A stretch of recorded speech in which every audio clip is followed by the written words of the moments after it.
तुमने अपराधी घोषित कर दिया। मैं अकृतज्ञ नहीं हूं गोपियों, मैं सच कहता हूं। भगवान श्री कृष्ण ने कहा कि ना हम तु सख्यो भजतोपि जंतून् भजाम्यमीषामनुव्रतिव्रतम् यथा धनो लब्धधने विनष्टे तच्चिन्तयान्यनिभृतो न वेद।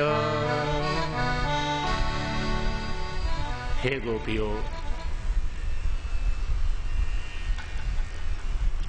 मैं अकृतज्ञ बिल्कुल नहीं हूं। मैं जानता हूं कि तुमने मेरे लिए लोक, वेद, संसार की उन बेड़ियों को तोड़ा है, घर गृहस्थी की, मोह की, ममत्व की उन बेड़ियों को तोड़ा है जिन्हें संसार में बड़े बड़े योगी भी नहीं तोड़ पाते हैं। मैं मन ही मन तुम्हें प्रेम करता हूं। छिप करके तुम्हें देखना चाहता था कि तुम कितना प्रेम करती हो, इसलिए थोड़ा छिप गया था। तुम्हारा ये कहना बिल्कुल उचित नहीं है कि मैं द्रोही हूं। ब्रह्मा की उम्र पा करके भी अगर मैं तुम्हारे प्रेम के ऋण को चुकाना चाहूं तो कभी उऋण नहीं हो सकता। तुम अपने सरल स्वभाव से, अपने कर्ज से, अपने ऋण से मुझे मुक्त कर दो, उऋण कर दो। हमारा और तुम्हारा ये मिलन आत्मिक है। मैं जन्म जन्मांतरों के लिए गोपियों, देवियों, तुम्हारा ऋणी बन चुका हूं। शांत स्वभाव से तुम मुझे क्षमा कर दो। गोपियों ने सुना, खुश हो गईं, आनंद हुआ, कृतार्थ हुआ जीवन। जो भी प्राणी इस रास लीला के प्रसंग को गाता है, सुनता है, सुनाता है, उसके हृदय में भगवान प्रकट हो जाते हैं, भक्ति प्राप्त होती है। यथामति सुखदेव जी महाराज ने रासलीला की कथा को गाया। उसके बाद भागवत में शंखचूड़ दैत्य सुदर्शन विद्याधर के उद्धार की कथा है। फिर युगल गीत का वर्णन है।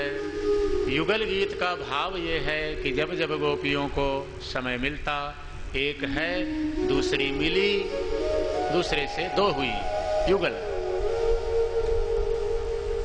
तो बात तो करनी पड़ेगी। हम महाराज दो जने इकट्ठा हों, वो भी दो स्त्रियां मिल जाएं, तो कोई ना कोई बात तो करना पड़ेगा। तो भगवान श्री कृष्ण की चर्चा कर देती। बोलते तो आपा भी हैं जब दो जने मिलते हैं, चार जने। गोपियां भगवान श्री कृष्ण की चर्चा कर देती, श्री कृष्ण को सुनती, श्री कृष्ण को गाती, श्री कृष्ण को बोलती। एक श्लोक युगल गीत का।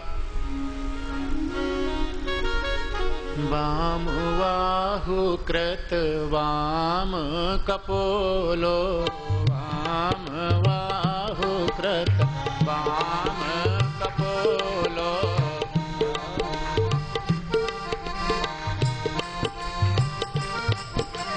आओ राधा रानी मोही शरण में ले लो, आओ राधा रानी मोहे शरण में ले लो, आओ राधा रानी मोही शरण में ले लो, आओ राधा रानी मोहे शरण में ले लो। वाम वाहु कृत वाम कपोलो, बलगीत भ्रूर धरार्पित वेणु, कोमलांगुलिभिराश्रित मार्गं, गोप्यैरयति यत्र मुकुन्दः। आओ राधा रानी मोहे शरण में ले लो, श्याम की प्यारी मोही शरण में ले लो, श्याम की प्यारी मोहे शरण शरण में ले लो। इस भानु की दुलारी मोहि शरण में ले लो। इस भानु की दुलारी मोहि शरण में ले लो। आओ राधा रानी मोहि शरण में ले लो। आओ राधा रानी मोहि शरण में ले लो। आओ राधा रानी मोहि शरण में ले लो। आओ राधा रानी मोहि शरण में ले लो। व्योमयान वनिता सहसिद्धै विस्मितास्त दुःखधार्य सलज्जा काम मार्गण समर्पित चित्ता कस्मलं ययुरपस्मृत निव्यय। आओ राधा रानी मोहे शरण में ले लो। भाग की दुलारी मोहे शरण में ले लो। आओ राधा रानी मोहे शरण में ले लो। आओ राधा रानी मोहे शरण में ले लो। श्याम की प्यारी मोहि शरण में ले लो। श्याम की प्यारी मोहे शरण में ले लो। वृंदावन बिहारी लाल की जय। सत्य सनातन धर्म की ओम नमो भगवते वासुदेवाय।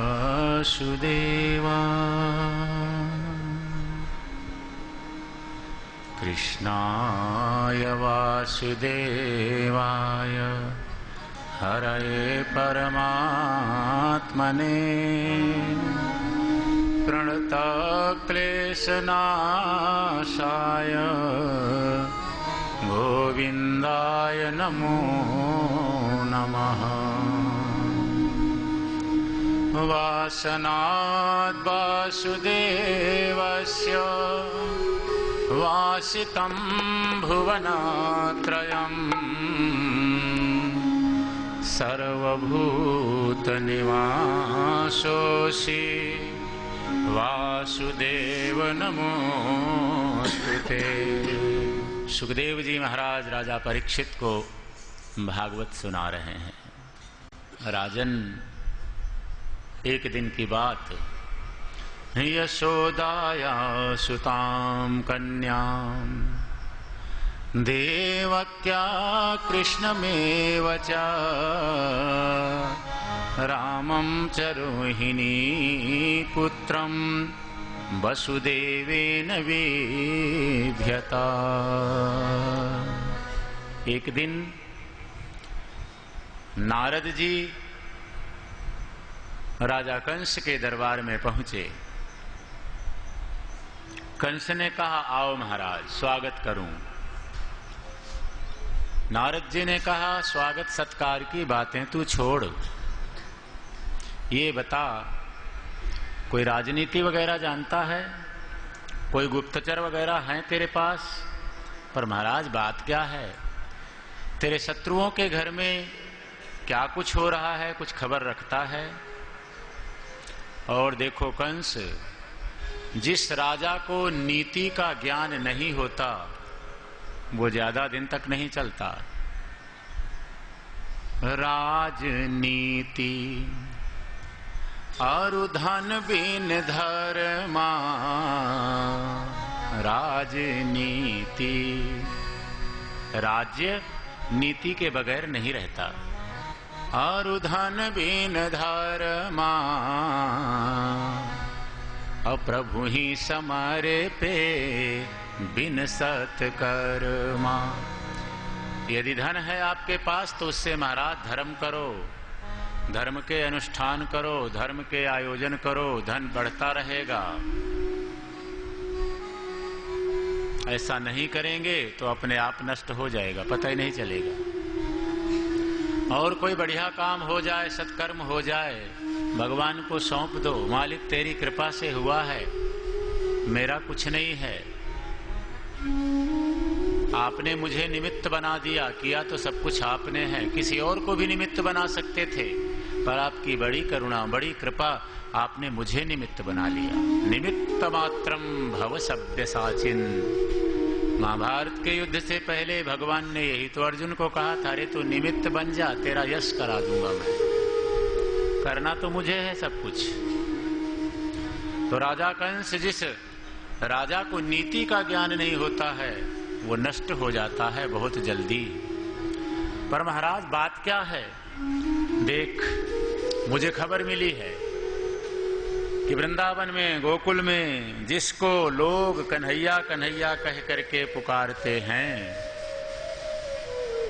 नंद बाबा का वो बेटा नहीं है, वही वसुदेव की देवकी की 8वीं संतान है। महाराज शंका तो मुझे भी हो रही थी, पर वसुदेव देवकी को तो मैंने जेल में डाल रखा था, वो वहां कैसे पहुंच गया? अरे भाई, देवता बड़े चतुर होते हैं, देवताओं ने कोई युक्ति करी होगी। तो इसका मतलब महाराज वसुदेव देवकी ने मेरे साथ कपट किया है, मैं वसुदेव देवकी को अभी मार डालता हूं। नारद जी ने कहा, मूर्ख है क्या, वसुदेव देवकी को मारने से क्या होगा, तेरा काल मर जाएगा क्या? पहले तू तेरे काल को मारने की कोशिश कर। अब मेरा समय हो गया, मैं चलता हूं। अब नारद जी के लिए इतना बहुत है, इतना समय। मथुरा से गोकुल आए नारद जी, कन्हैया को बताया, मैं राजा कंस को सब कुछ बताया। अच्छा किया बाबा, मैं जानता हूं आप मथुरा जाएंगे, कंस को मारेंगे, अनेक लीलाएं करेंगे, उसके बाद द्वारिका के राजा बनेंगे, मैं बीच बीच में दर्शन करने महाराज आता रहूंगा। कंस घबरा गया, वसुदेव देवकी को फिर से जेल में डाल दिया, तुमने कपट किया मेरे साथ। विचार करने लगा कि अपने काल को कैसे मारूं, श्री कृष्ण को कैसे मारूं। कंस ने दरबार में बात रखी, पहलवानों ने, सैनिकों ने, सिपाहियों ने, दरबारियों ने कहा, महाराज एक बार उसे किसी ढंग से यहां बुला लो, हम लोग मार देंगे। कंस ने अपने पुरोहित को बुलाया, पुरोहित जी ऐसा अनुष्ठान करो मेरा काल मर जाए।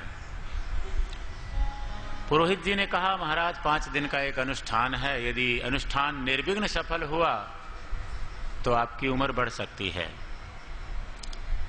पहलवानों ने कहा, महाराज जी आप यज्ञ कराओ, विघ्न आएगा तो हम देख लेंगे। यज्ञ की रचना शुरू हो गई। अब यज्ञ दर्शन के लिए कंस ने मन में कपट विचार किया कि यज्ञ दर्शन के लिए नंद बाबा को बुलाऊंगा, कहूंगा अपने दोनों पुत्रों को भी ले आना, जब आ रहे होंगे तो हाथी को मदिरा पिला दूंगा, वो हाथी उन दोनों को मार डालेगा, नहीं मरे तो मेरे पहलवान मार डालेंगे। ऐसा मन में कपट का जाल रच करके अक्रूर जी को बुलाया और कहा, अक्रूर जी मेरा एक काम करो। कहो महाराज। अभी अभी नारद जी आए थे, बताया गोकुल में जिसे लोग कन्हैया कहते हैं वही मेरा काल है, मैंने उसे मारने के लिए एक कपट तैयार किया है, कपट का जाल बुना है, आप मेरा रथ ले जाओ। नंद बाबा को आप पर बहुत भरोसा है, आपकी बात नहीं टालेंगे। उन दोनों बालकों को यहां ले आओ, मैं उन दोनों को मारूंगा। देखो तो अक्रूर काका, मेरा इतना विशाल राज्य, सुंदर रानियां, फिर भी मैं परेशान रहता हूं, अशांत रहता हूं, मैं बहुत दुखी हूं, भयभीत हूं। जिस दिन मेरा काल मर जाएगा, समाप्त हो जाएगा, फिर मैं सुखी हो जाऊंगा। अक्रूर, जो मैंने विचार किया है ठीक किया है ना महाराज?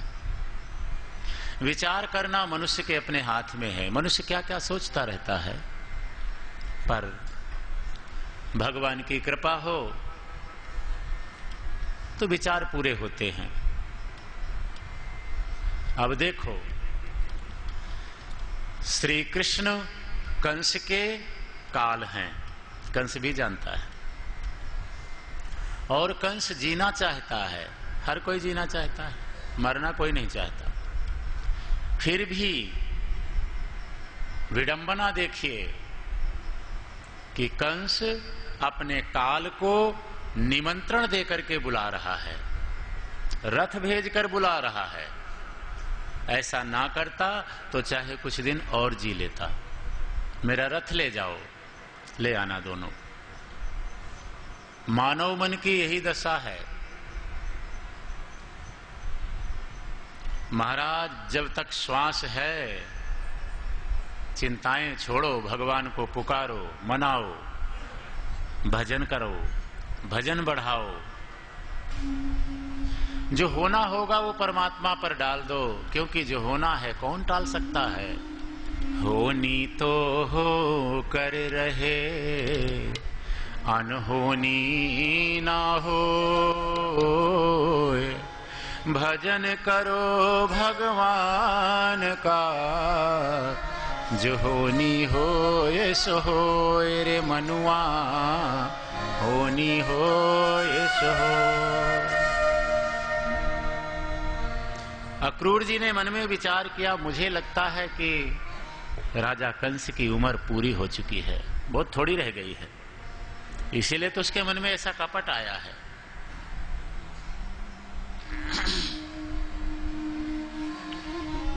जब हमारे मन में किसी के प्रति बुरा विचार आने लग जाए तो महाराज ऐसा समझना तो चाहिए धीरे धीरे कोई विपत्ति हमारी तरफ आ रही है। कंस ने कहा, पर अक्रूर चाचा, मेरा ये कपट किसी को बताना नहीं वहां।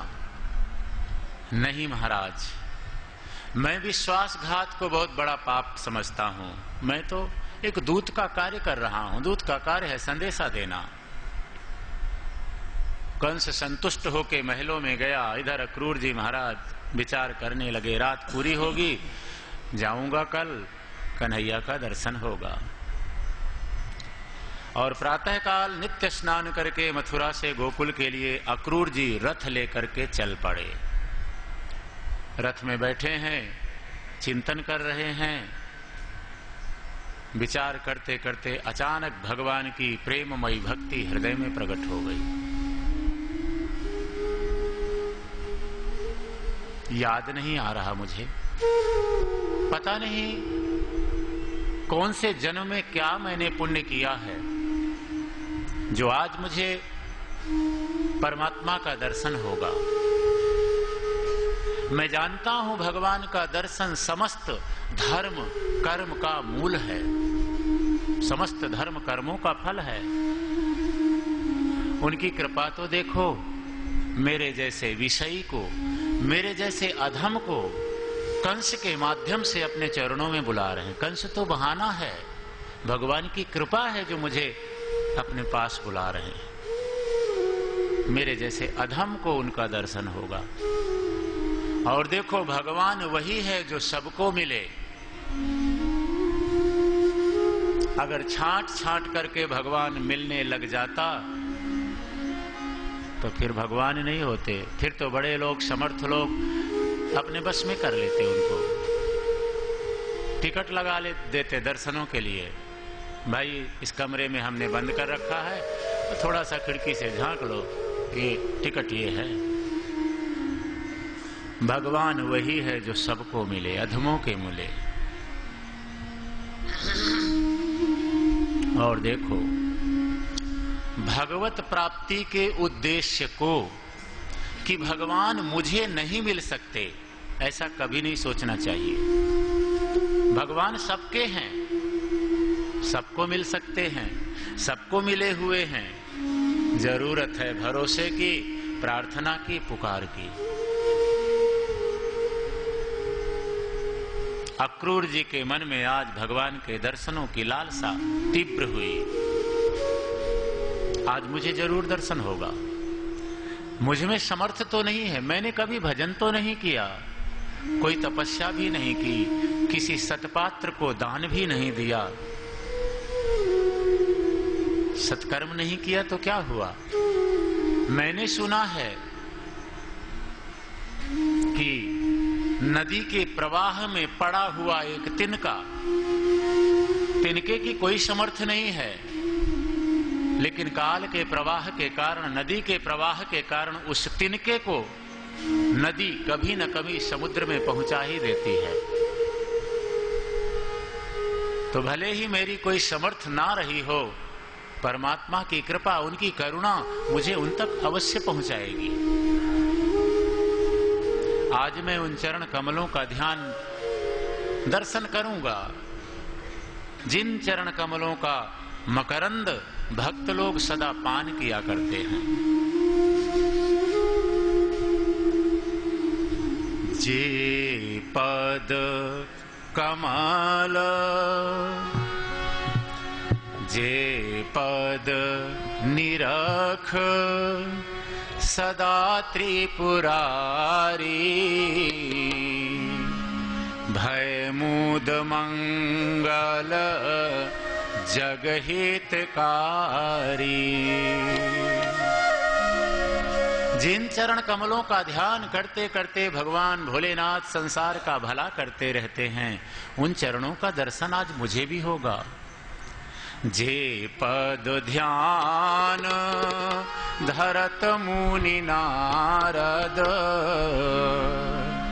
परम कृपालु प्रेम विशारद। जिन चरण कमलों का ध्यान करते हुए नारद जी महाराज सारे सृष्टि को प्रेम का प्रसाद बांटते रहते हैं, वो चरण मुझे भी आज दृष्टिगोचर होंगे। जे पद ध्यावत मुनि सनकादि, अगम अनादि अनंत अबाधि। जे पद कमल भगत हितकारी, देखऊं आज नयन अनुहारी। जो चरण कमल भक्त भय हारी हैं, आज मुझे उनका खूब दर्शन होगा। नयन अनुसारी, भर भर के उनका दर्शन करूंगा, आंखें भर भर कर।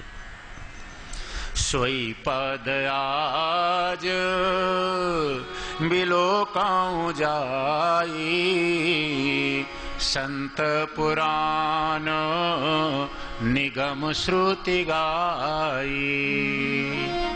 जिन चरण कमलों की महिमा को वेदों ने बखान किया है, वो चरण कमलों का दर्शन मुझे अवश्य होगा।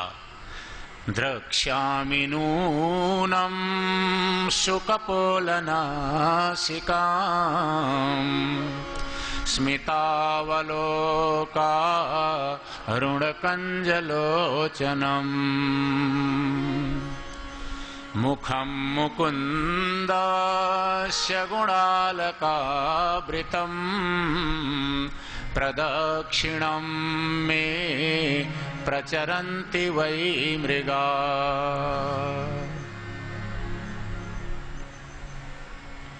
मुझे बड़े शुभ शकुन हो रहे हैं। मेरे बाएं तरफ से मृग हिरन किलकारी मारते हुए जा रहे हैं, गाय का दर्शन हो रहा है। ये शुभ मुहूर्त है, भगवान का दर्शन होगा। आज मैं देखूंगा भगवान की शुकपोल नासिका, भगवान का मुखार बिंद जिसमें करुणा है, प्रेम है। आज मुझे मेरी आंखों के होने का फल मिल जाएगा। यद्यपि मैं कंस का भेजा हुआ दूत हूं, मन में कपट लेकर जा रहा हूं, पर वो समझ जाएंगे मैं तो दूत का काम कर रहा हूं, वो अंतर्यामी हैं। जब मैं उनके चरणों में लेट जाऊंगा और कहूंगा, नाथ तवाहम, हे दीनानाथ, मैं आपका हूं, तो अवश्य ही मुझे उठा करके अपने अंग संग से लगा लेंगे, अपना बना लेंगे कि ये तो अपना संबंधी है, अपना सुहृद है, अपना है। इस प्रकार महाराज अक्रूर जी भावावेश में चिंतन करते करते रथ अपने आप आगे जा रहा है। ब्रज की रज में अक्रूर जी ने कन्हैया के चरण चिन्हों को देखा, रथ से कूद पड़े, मिट्टी में लोटपोट हो गए। यही भक्ति है, जहां स्वयं का कुछ पता ही नहीं है, स्वयं का, अहंकार का। धीरे धीरे रथ गोकुल गांव में पहुंचा। जो जो अक्रूर जी का संकल्प था वो पूरा हुआ। विचार किया था जब जाऊंगा तो सायंकाल भगवान श्री कृष्ण बलराम जी गायों की सेवा कर रहे होंगे। वही दृश्य देखा और दूर से कृष्ण कन्हैया लाल की जय कह के चरणों में प्रणाम किया। हे नाथ, मैं तेरा हूं। कहना चाहिए बार बार जब याद आए, हे दीनानाथ, मैं आपका हूं, मुझे भी संभालो, मुझे भी अपना बना लो। शक्रदेव प्रपन्नायो तवास्मीति च याचते, अभयं सर्वभूतेभ्यो ददामि तत्व्रतं मम। भगवान की प्रतिज्ञा है, एक बार जीव सच्चे हृदय से कह दे कि हे दीनानाथ, मैं आपका हूं, तो भगवान कहते हैं अभयम सर्वभूतेभ्यो ददामि तत् व्रतम ममो। मैं उसे निर्भय बना देता हूं, मृत्यु के भय से, संसार के भय से। ये मेरी प्रतिज्ञा है। भगवान ने अक्रूर जी को उठाया, अपनाया, हृदय से लगाया, हाथ पकड़ करके भगवान महलों में ले गए। नंद बाबा से मिले, समाचार पूछा। नंद जी ने कहा, क्रूर भैया, हमारे मित्र वसुदेव जी कुशल से हैं ना? सब ठीक है बाबा। कंस राजा कल से एक यज्ञ कर रहे हैं, यज्ञ दर्शन के लिए आपको और आपके पुत्रों को बुलाया है, रथ भेजा है। नंद जी ने समाचार सुना, खुश हो गए। मेरे लिए सोने का रथ, मेरे पुत्रों के लिए? भोले आदमी। देखो अक्रूर जी, मैं तो बैलगाड़ी में बैठ करके आ जाऊंगा, तुम मेरे पुत्रों को रथ में बिठा करके ले जाना। रात्रि व्यतीत हुई, चिंतन करते हुए, बातें करते हुए भगवान की। दूसरे दिन गोपालकों को खबर मिली, कन्हैया को मथुरा जाना है। नंद महल में पहुंचे, बाबा हमें भी मथुरा जाना है और आप मना मत करना।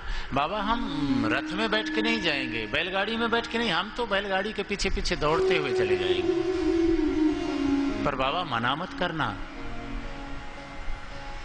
बेटा अपने माँ बाप से तो पूछ के आओ। घरों में गए, माँ बाप से पूछा, जहां कन्हैया वहीं तुम अच्छे लगोगे। जहां सत्य है, जहां परमात्मा है, परमात्मा और सत्य के साथ ही जीव की शोभा है। मथुरा जाने की तैयारी होने लगी, सब खुश हैं, पर मैया यशोदा व्याकुल हो गई। नंद बाबा से पूछती है, आप मथुरा जा रहे हैं? हाँ देवी, रात्रि के समय पूछ रही थी।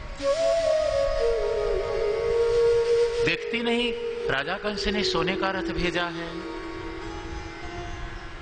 आप बहुत भोले हैं, कंस की नियत ठीक नहीं है, वो कपटी है। मैं क्या कहूं, 2-3 दिन से मुझे बहुत बुरे बुरे सपने आ रहे हैं। कन्हैया को सुबह उठता है तो भूख लगती है, मैं माखन रोटी देती हूँ, संकोची है, थोड़ा खाता है, देखने में सुंदर है, वहां जाएगा मुझे भय बना रहता है किसी की नजर न लग जाए। वहां गया तो वापस नहीं आएगा ये। अरे क्यों नहीं वापस आएगा, मैं साथ में जा रहा हूं, अपने साथ वापस ले आऊंगा।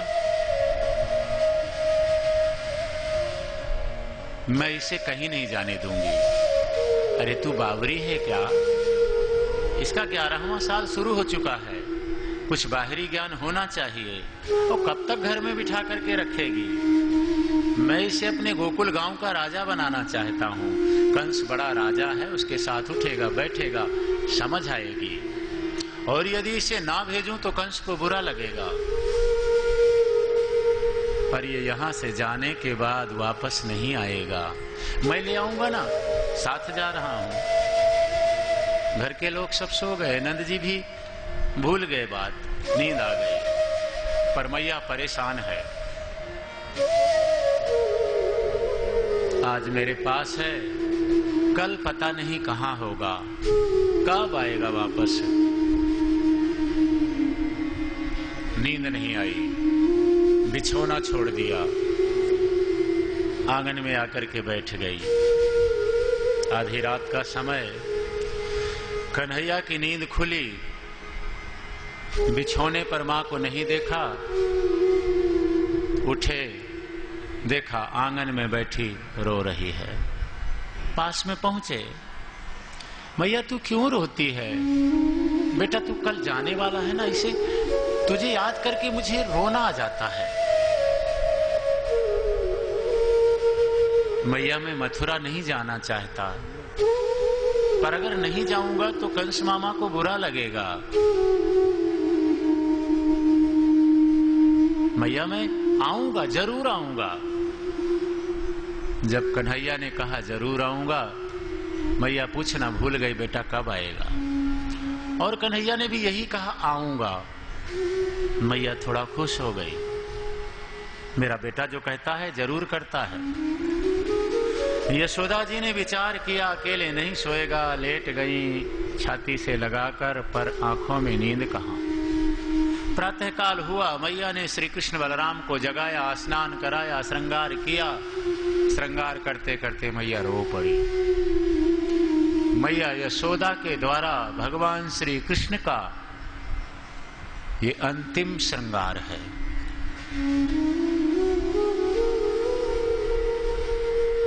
मां का प्रेम देख करके कन्हैया की आंखों, मां तुम रोया ना करो, तुम्हें रोता हुआ देख करके मुझे अच्छा नहीं लगता। और मां ने अपने आंसुओं के बेग को अंदर ही पी लिया। अक्रूर जी रथ तैयार करके आंगन में ले आए। गोपियों को खबर मिली, यशोदा मैया के आंगन में आने लगी, आ गई। और आज तो श्री राधा जी भी आई हैं। बहुत कम आती थी नंद महल में। पता चला कन्हैया जाने वाला है, आ गई। महल के एक खंभे के साथ अर्ध चेतनावस्था में सिर टिका करके बैठी हुई है।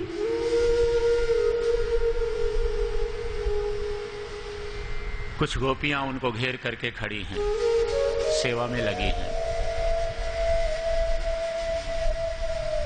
अक्रूर जी के पास जाकर के कुछ गोपियों ने कहा, अक्रूर जी आप कैसे हो?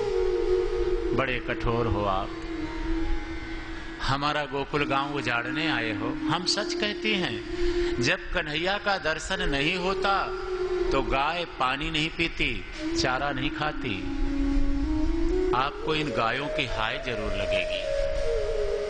हम आपके चरणों में वंदना करते हैं, आप कहेंगे तो आपके घर का छोटा सा छोटा काम करेंगी, पर श्री कृष्ण को हमसे दूर मत करो अक्रूर।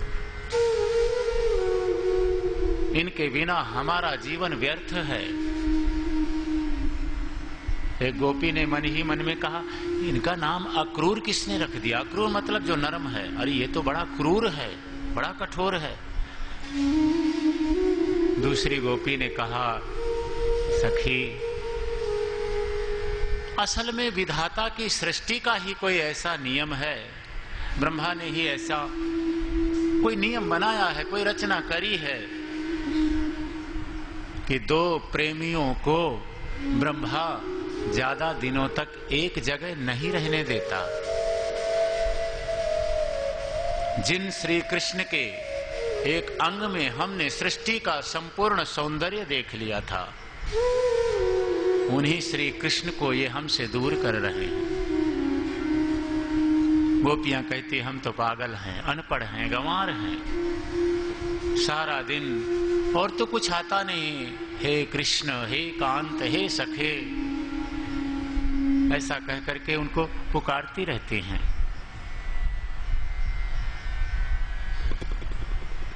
मथुरा की स्त्रियां पढ़ी लिखी हैं, सुंदर हैं, वो इनको बस में कर लेंगी, ये वहीं रह जाएंगे, वापस नहीं आएंगे। अरे सखी, अब हमारी जरूरत भी क्या है इनको। कुछ गोपियां कहती हैं अच्छा क्रूर देखना तुम कैसे रथ चलाते हो, हम तुम्हारे रथ के सामने लेट जाएंगी। अक्रूर जी ने गोपियों का प्रेम देखा, हाथ जोड़ लिया। यशोदा मां कृष्ण बलराम को कलेवा कराती हैं। कलेवा करके कृष्ण बलराम बाहर आए। श्री राधा जी अर्ध चेतनावस्था में ड्योढ़ी पर बैठी हैं। शून्य की तरफ नजर। भगवान ने कहा, राधे, मैं और तुम दोनों एक हैं। राधा ही कृष्ण है, श्री कृष्ण ही राधा है।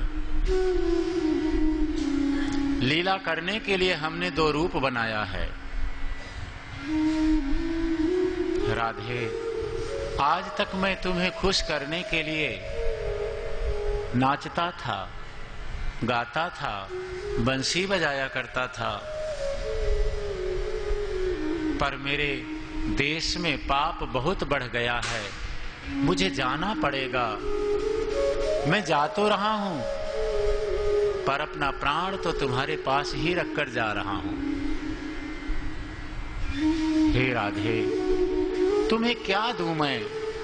ये बंसी जो मुझे प्राणों से भी ज्यादा प्रिय है, ये मैं तुम्हें देता हूं। आज के बाद मैं बंसी नहीं बजाऊंगा, पर राधे, जब जब तुम बंसी बजाओगी, तुम्हारा कन्हैया दौड़ता हुआ तुम्हारे पास चला आएगा। श्री राधा जी कुछ नहीं बोली, क्योंकि प्रेम की अभिव्यक्ति शब्दों से हो ही नहीं सकती। झरझर करके आंसू।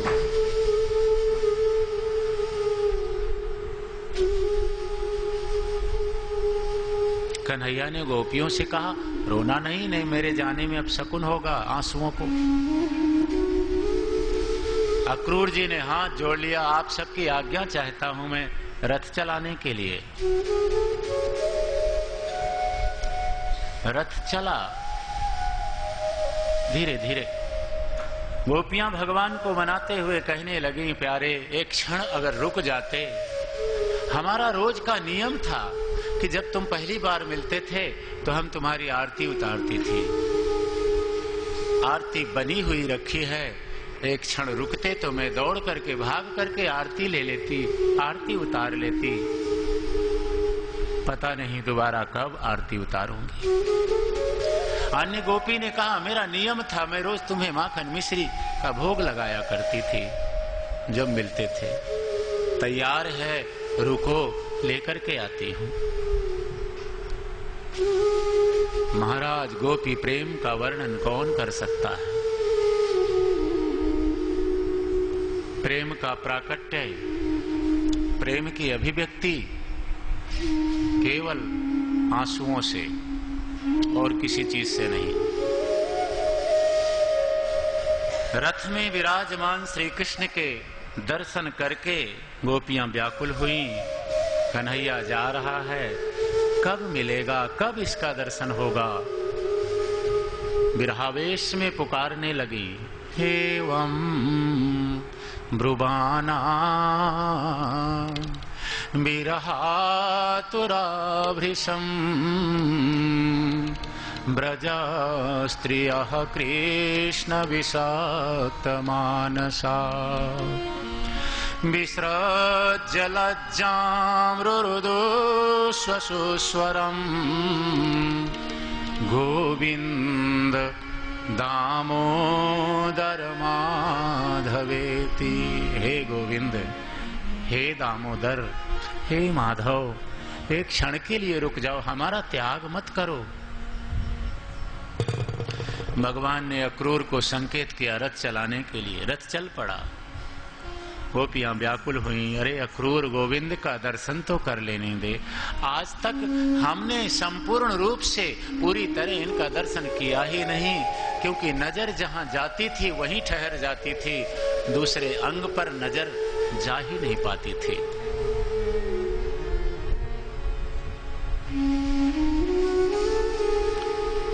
अक्रूर जी ने रथ बढ़ाया। कुछ गोपियां मूर्छित होकर के बैठ गईं।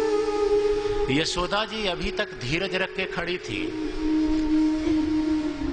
कन्हैया जा रहा है, धीरज छूटा, धीरज हूं कर धीरज भागा। रथ के पीछे पीछे दौड़ने लगी। अरे इसे कोई रोकता क्यों नहीं? लोकलाज का ध्यान भी नहीं रहा। प्रभु ने देखा मैया दौड़ती हुई आ रही है, रथ से नीचे उतर पड़े। मां के पास पहुंचे। बेटा, मेरी इच्छा थी कि तू मेरे आंखों के सामने ही रहे। मैंने हमेशा तुम्हें खुश देखने की कोशिश की है। तू राजी रहे, उसी में मैं हमेशा खुश रहती थी। आज तू जा रहा है, तुझे रोक तो नहीं सकती। तेरा सुख ही मेरा सुख है।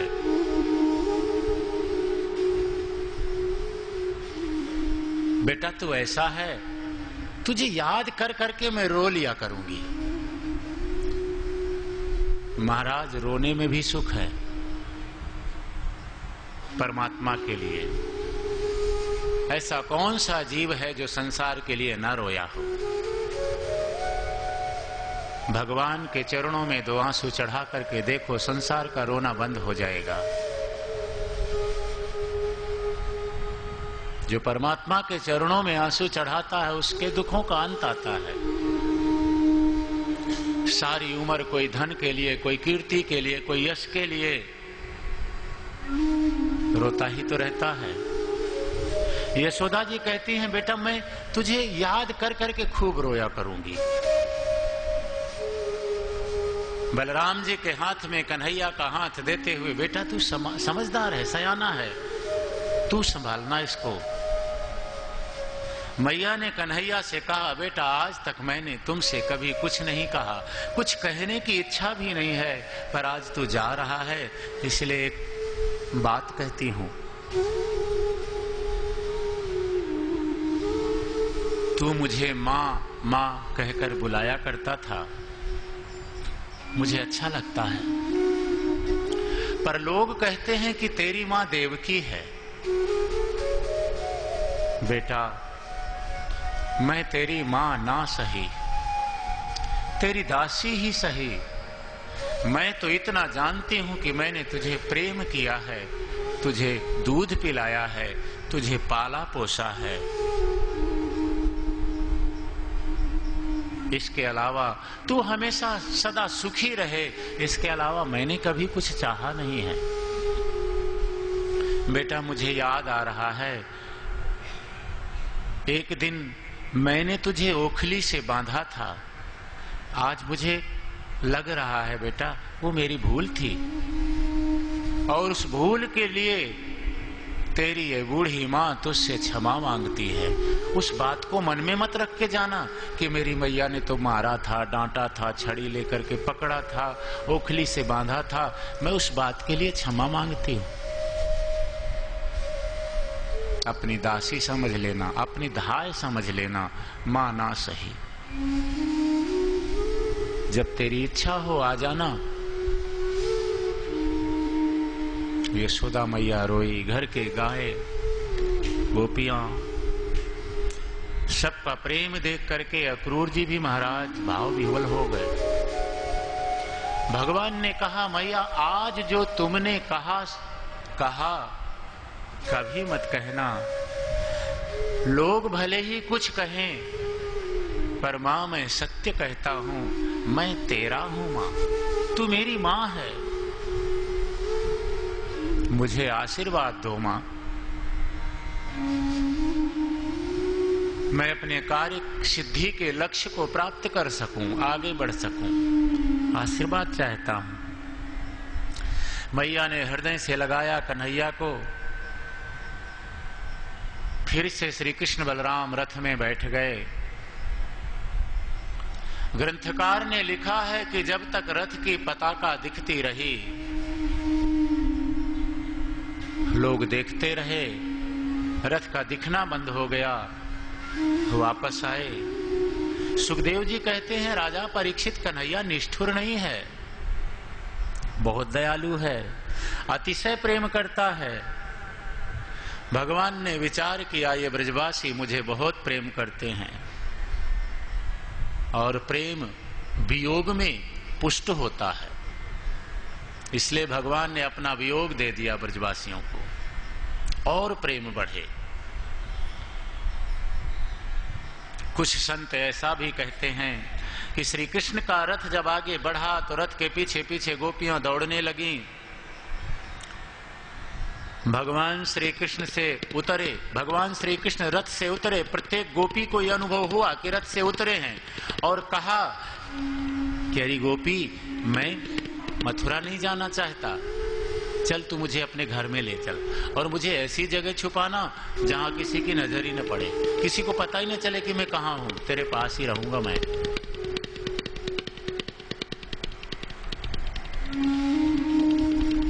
इसलिए कई गोपियों को अनुभव हुआ कि कन्हैया तो मेरे साथ ही आप वापस आ गए, मेरे पास ही हैं। महाराज गोपियों की आंखों में श्री कृष्ण हैं, हृदय में कृष्ण हैं, रोम रोम में कन्हैया समाये हैं। बहिरंग दृष्टि से ये वियोग जरूर दिखता है, लेकिन अंतरंग दृष्टि से भक्त और भगवान कभी अलग हो ही नहीं सकते। गोपियों को अनुभव हुआ मेरे साथ कन्हैया आ गए। अक्रूर जी यमुना के तट पर रथ ले आए। कन्हैया को कहा प्रभु स्नान करने की इच्छा है, करो अक्रूर चाचा। अक्रूर जी के मन में ये भय था, शंका थी, मैं ले तो जा रहा हूं, कहीं कंस इनका अनिष्ट ना कर दे। परेशान थे अंदर ही अंदर। भगवान उनकी परेशानी को दूर करने के लिए अक्रूर जी ने जैसे ही जल में डुबकी लगाई, प्रभु ने अपनी योग माया का विस्तार, अपनी ऐश्वर्य शक्ति का प्रभाव दिखा दिया। अक्रूर जी ने देखा भगवान का वो दिव्य रूप, अनेक शतमुख सहस्त्र मुखधारी, जल के अंदर ही, जल में डुबकी लगाई, अंदर दृश्य देख लिया। अनेक शतमुखी सहस्त्रमुखी ब्रह्मा, भगवान शंकर, अनेक देवता भगवान श्री कृष्ण की सेवा में उपस्थित हैं, हाथ जोड़ करके, काल कर्म स्वभाव गुण सब भगवान के सामने। अक्रूर जी ने देखा कंस मरा हुआ पड़ा है। अक्रूर जी जल में ही महाराज भगवान की स्तुति करने लगे। जब सत्य का बोध होता है तो केवल स्तुतियां रह जाती हैं, प्रार्थनाएं रह जाती हैं, विनती रह जाती है, समर्पण रह जाता है, स्वयं का तो बोध ही नहीं रहता। और उस समय समर्पण के समय जो शब्द जुड़ते हैं, भले ही वो शब्द टूटे फूटे हों, श्लोक बन जाते हैं, वेदों का सार बन जाता है। अक्रूर जी ने कहा न तोस्म्यहं त्वाखिल हेतुं नारायणं पुरुषमादमव्ययम् यन्नाभिजातादरविन्दकोशात् ब्रह्मा विरासीद्यत एष लोकः।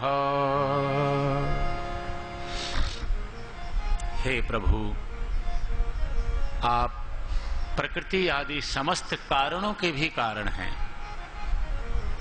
आपकी ही नाभि कमल से ब्रह्मा जी की उत्पत्ति हुई, ब्रह्मा जी ने इस प्रकृति की रचना करी। मैं आपके चरणों में प्रणाम करता हूं।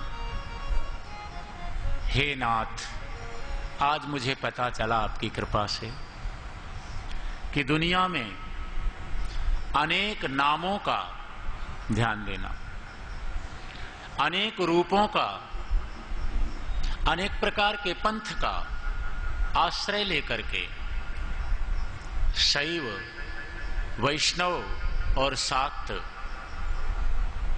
आपकी ही आराधना करते हैं। कोई शिव जी को मानते हैं, कोई विष्णु को, कोई शक्ति को। नाम रूप अलग अलग हो सकते हैं, तरीके अलग अलग हो सकते हैं, लेकिन अंततः वो सब आपकी ही आराधना कर रहे हैं।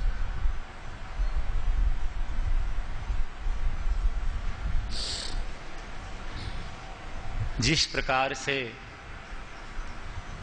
आकाश से गिरा हुआ जल बरसात के द्वारा अनेक रास्तों से होता हुआ अंततः समुद्र में प्रवेश करता है, उसी प्रकार से संसार में जितनी भी विचारधाराएं हैं, जितनी भी मतियां हैं, मति बुद्धि विचारधारा, जितनी भी गतियां हैं, प्रवाह है, साधन हैं, क्रियाएं हैं, जितनी भी मान्यताएं हैं, कोई किसी को मानता है, कोई किसी को, जितने भी पंथ हैं, अंत में सब आपके चरणों में जाकर के समा जाते हैं। हे अविनाशी, हे परमात्मा, मैं तो आपके अक्षर ज्ञान से रहित हूं, इसीलिए मन में अनेक प्रकार की कामनाओं को प्राप्त करने के लिए, अनेक प्रकार के सुखों को, भोगों को प्राप्त करने के लिए कामनाएं उठती रहती हैं और उनको पाने के लिए कोशिशें भी करता हूं, संकल्प विकल्प उठते हैं। ये इंद्रियां मेरे मन को खींच खींच करके भोगों की तरफ ले जाती हैं। मैं अपने मन को रोक नहीं पा रहा हूं, पर हे कमल नयन, आज आपकी कृपा से आपके चरणों तक पहुंच गया हूं। मैं जानता हूं आपके चरण योगी ध्येय हैं, योगी गम्य हैं। आपकी कृपा ही है। मैं जानता हूं आप जब किसी जीव पर कृपा करते हैं तो अपने तक किसी न किसी कारण से बुला लेते हैं। अब मेरी यही विनती है, यही चाह है कि मुझे सत्पुरुषों का संग दे दो, अपनी लोक पावनी कथा सुनने का अवसर दे दो।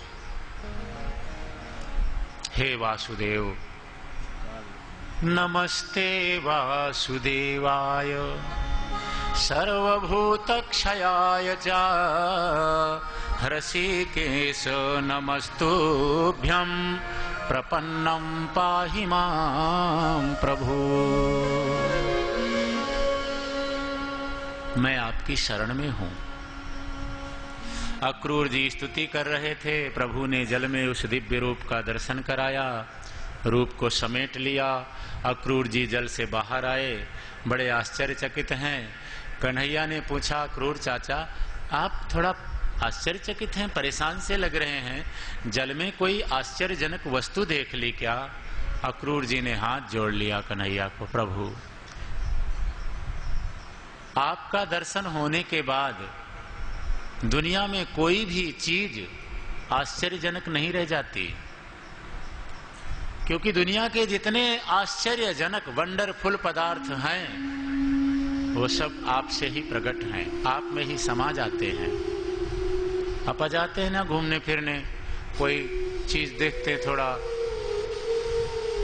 और महाराज दिल्ली का मेट्रो ही देख लो, वाओ कैसे बनाया होगा इंजीनियरों ने, थोड़ा सा आश्चर्य होता है।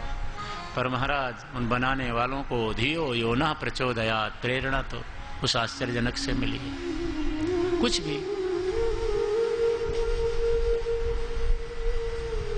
परमात्मा का एक बार अनुभव हो जाए तो कुछ भी आश्चर्यजनक नहीं रहता, क्योंकि सबसे बड़ा आश्चर्यजनक तत्व तो वही है। ऐसा कह के प्रभु को प्रणाम करते हुए अक्रूर जी ने रथ चला दिया। मथुरा पहुंचा रथ। नंद जी पहले बैलगाड़ी से पहुंच गए थे, बगीचे में ठहर गए थे। प्रभु ने कहा मैं भी बाबा के साथ ही ठहरूंगा। अक्रूर जी की इच्छा थी मेरे महलों में चलें। बगीचे में ठहरे। कंस को खबर मिली, अक्रूर जी ने बताया, ले आया हूं। कंस राजी हो गया, खुश हो गया, अब ठीक है।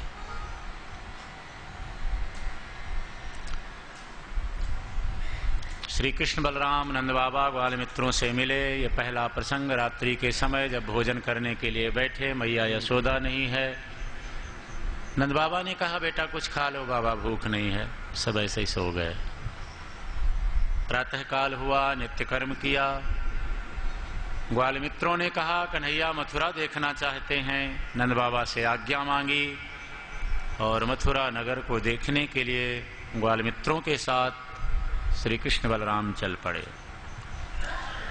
नंद बाबा ने कहा था कि देखो बच्चों, ये कंस राजा की राजधानी है, यहाँ पर कंस की जय बोलते हैं लोग, तुम भी ऐसा ही करना, कोई शरारत नहीं करना। पर जब मथुरा के प्रथम द्वार पर बालक पहुंचे तो भूल गए कि जय किसकी बोलनी होती है। जिसकी बोलते थे यही तो है, जो कुछ हम करेंगे वही विचारों में होगा। तो जिसकी बोलते थे उसी की बोल पड़े। कृष्ण कन्हैया लाल की जय, बलराम जी महाराज की जय।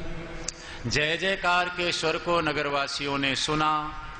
सब भगवान के दर्शनों के लिए दौड़ पड़े। प्रथम दर्शन में ही भगवान ने सबके चित्त को, सबके मन को अपनी तरफ खींच लिया। आगे जा रहे थे, एक व्यक्ति मिला जो कंस के कपड़े धोने का, रंगने का काम करता था। बहुत सारे कपड़े लेकर जा रहा था। भगवान ने कहा भैया मेरे मित्रों को भी थोड़े से वस्त्र दे दो। वो कटु वचन बोलने लगा। बलराम जी ने कहा कन्हैया लगता है ये आदमी जीना नहीं चाहता, असभ्य भाषा का प्रयोग कर रहा है। बस बड़े भाई का आदेश हुआ। भगवान ने वज्र की कल्पना करके एक थप्पड़ मारा, उसका सिर अलग हुआ। सेवक लोग भाग गए। जो वस्त्र थे प्रभु ने मित्रों को कहा भैया जो जिसको भावे पहन लो।